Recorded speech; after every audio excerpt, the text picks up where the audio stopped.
नमस्ते माननीय प्रधानमंत्री जी।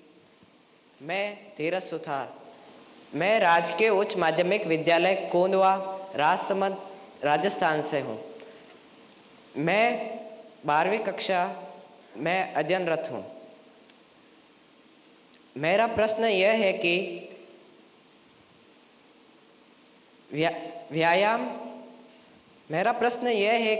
व्यायाम के साथ साथ पढ़ाई को कैसे मैनेज करें, क्योंकि शारीरिक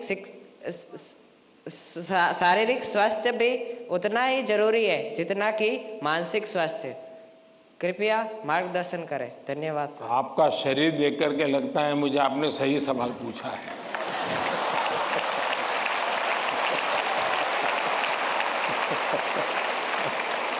और आपकी ये चिंता भी सही होगी।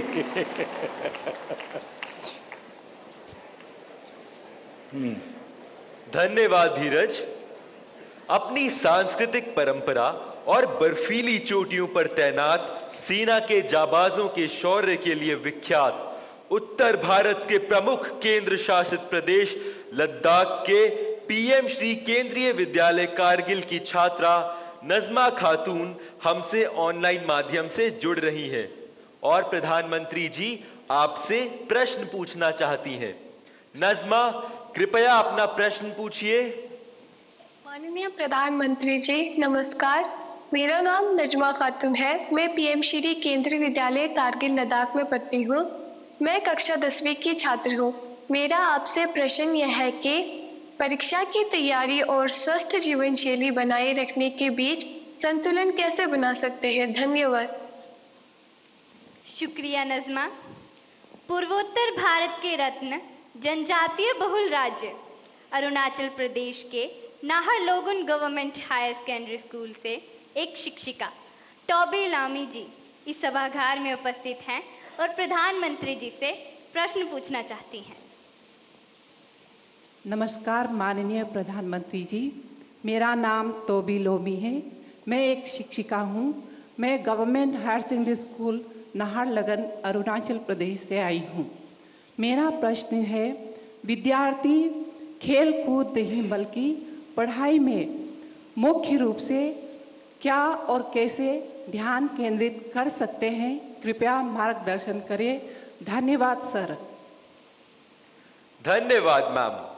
प्रधानमंत्री जी, धीरज, नजमा और तोबी जी पढ़ाई और हेल्दी लाइफ में सामंजस्य कैसे स्थापित करें, इस विषय पर आपका मार्गदर्शन चाहते हैं।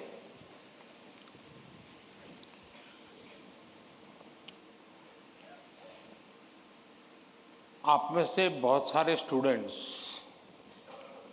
मोबाइल फोन का उपयोग करते होंगे और कुछ लोग होंगे शायद उनको घंटों तक मोबाइल फोन की आदत हो गई होगी।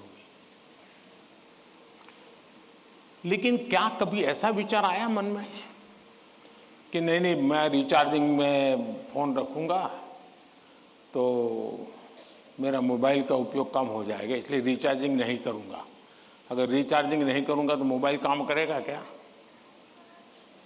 करेगा क्या? तो मोबाइल जैसी चीज जो रोजमर्रा देखते हैं उसको भी चार्जिंग करना पड़ता है, नहीं करना पड़ता है?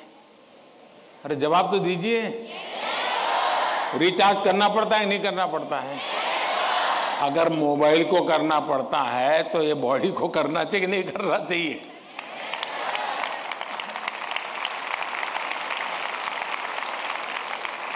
जैसे मोबाइल फोन में चार्जिंग ये मोबाइल की रिक्वायरमेंट है, वैसे हमारा शरीर का भी चार्जिंग ये शरीर की रिक्वायरमेंट है। आप ऐसा सोचो कि नहीं पढ़ना है तो बस विंडो बंद, पढ़ाई, बाकी सब बंद, ऐसा कभी नहीं हो सकता है। जीवन ऐसे नहीं जी सकते हैं और इसलिए जीवन को थोड़ा संतुलित बनाना पड़ता है। कुछ लोग होते हैं खेलते ही रहते हैं, वो भी एक संकट होता है। लेकिन जब आपको एग्जाम देनी हो, क्योंकि लौकिक लाइफ जीवन में इन चीजों का अपना महत्व है, इसको टाल नहीं सकते। लेकिन अगर हम स्वस्थ ही नहीं रहेंगे, अगर हम अपने शरीर में वो सामर्थ्य ही नहीं होगा, तो हो सकता है कि 3 घंटे एग्जाम में बैठने का सामर्थ्य खो देंगे, फिर 5 मिनट ऐसे ही करके बैठा रहना पड़ेगा। और इसलिए स्वस्थ शरीर स्वस्थ मन के लिए भी बहुत जरूरी है। अब स्वस्थ शरीर का मतलब ये तो नहीं है कि आपको पहलवानी करनी है, ये आवश्यक नहीं है, लेकिन जीवन में कुछ नियमितताएं होती है। अब आप कभी सोचिए कितना समय है जिसमें आप खुले आसमान के नीचे सनलाइट में बिताए हो। अगर आप चलो पढ़ना भी है तो किताब लेकर के सनलाइट में बैठो ना भाई थोड़ी देर। कभी कभी बॉडी को रिचार्ज करने में सनलाइट भी बहुत जरूरी होता है। क्या कभी कोशिश की नियम से कि भाई मैं दिन में कैसे भी करके इतना तो मौका निकाल दूं ताकि मुझे सनलाइट के साथ नाता रहे। उसी प्रकार से कितना ही पढ़ना क्यों ना हो, लेकिन नींद को कभी भी कम मत आंकिए। जब अपनी मम्मी हमको कहती हैं कि सो जाओ सो जाओ, तो उसका इंटरफियरेंस मत मानिए। ज्यादातर स्टूडेंट का ईगो इतना हर्ट हो जाता है कि तुम कौन होती हो, सो जाओ और मुझे कल एग्जाम देनी है, मैं सोऊंगा नहीं सोऊंगा, तुम्हें क्या लेना। ऐसा करते हैं ना घर में। जो नहीं करते हैं न बोले, जो करते हैं वो बोले। जरा करते हैं, कोई नहीं बोल रहा है। लेकिन ये पक्का है कि नींद के विषय में भी अगर एक बार रील पर चढ़ गए, एक के बाद एक रील देखते ही गए, छुपाना चाहते हो ना। कितना समय बीत गया पता नहीं, कितनी नींद खराब हो गई पता नहीं। क्या निकाला, पहला रील देखा था, याद करो जरा, याद भी नहीं है, ऐसे ही देख रहे हैं।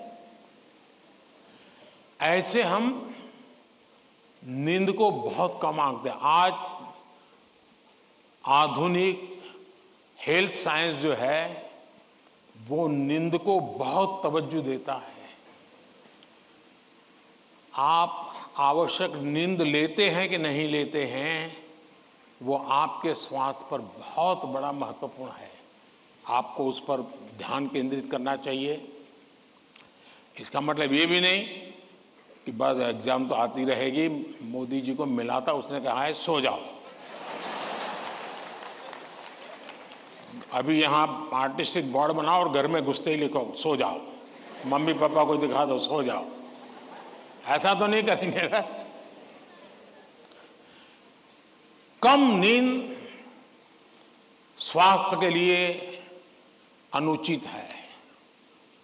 कुछ अपवाद लोग होते हैं जिनको उन्होंने अपने एक ऐसे स्टेज पर बॉडी को ले गए हैं, उनको शायद उससे बाहर होंगे।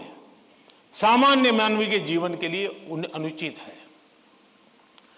आप कोशिश कीजिए कि आपकी रिक्वायर जितनी भी नींद है वो आप पूरी लेते हैं, और ये भी देखिए कि साउंड स्लीप है कि नहीं।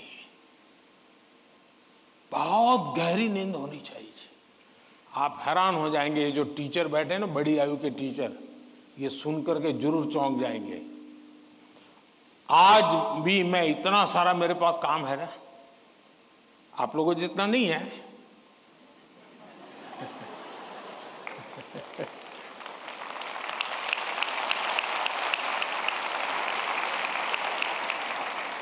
लेकिन 365 दिन कोई अपवाद नहीं। अगर मैं बिस्तर पे लेटा नहीं कि 30 सेकंड में डीप स्लीप की तरफ नहीं चला गया था, होता नहीं। 30 सेकंड लगता है मुझे।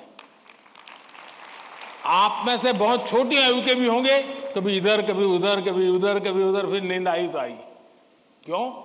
मेरा बाकी जो जागृत अवस्था का समय है उसमें बहुत जागृत रहता हूं मैं। तो जब जागृत हूं तो पूरी तरह जागृत हूं, जब सोया हूं तो पूरी तरह सोया हूं।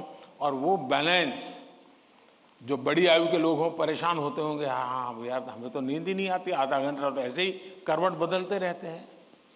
और ये आप अचीव कर सकते हैं। फिर एक विषय है न्यूट्रिशन। संतुलित आहार और आप जिस उम्र में हैं, उस उम्र में जिन चीजों की जरूरत है वो आपके आहार में है कि नहीं है। एक चीज पसंद है, बस खाते रहते हो, पेट भर जाता है, कभी मन भर जाता है, लेकिन शरीर की आवश्यकताएं पूरी नहीं करता है। 10th 12th का एक कालखंड ऐसा है जब आपके पास एग्जाम का वातावरण है, तो एक बार तय कीजिए कि मेरे शरीर को जितनी रिक्वायरमेंट है वो मैं लेता हूं। माँ बाप भी बच्चे को ऐसा ना करें, नहीं नहीं आज तो हलवा बनाया, जरा ज्यादा खा ले। कभी माँ बाप को भी लगता है कि क्वांटिटी ज्यादा खिला दी तो बच्चा आज खुश है। जी नहीं, उसके शरीर, और इसके लिए कोई अमीरी गरीबी का मुद्दा नहीं है। जो उपलब्ध चीजें होती हैं उसी में से मिल जाता है जी, उसमें सारी चीजें रहती हैं। कम से कम खर्च वाली भी चीजें होती हैं जो हमारे न्यूट्रिशन को कैटर कर सकती है। और इसलिए हमारे आहार में संतुलन, ये भी स्वास्थ्य के लिए उतना ही जरूरी है। और फिर एक्सरसाइज, हमने पहलवानी वाली एक्सरसाइज करे या ना करे अलग बात है, लेकिन फिटनेस के लिए एक्सरसाइज करना चाहिए। जैसे डेली टूथब्रश करते हैं ना, वैसे ही नो कॉम्प्रोमाइज एक्सरसाइज करनी चाहिए।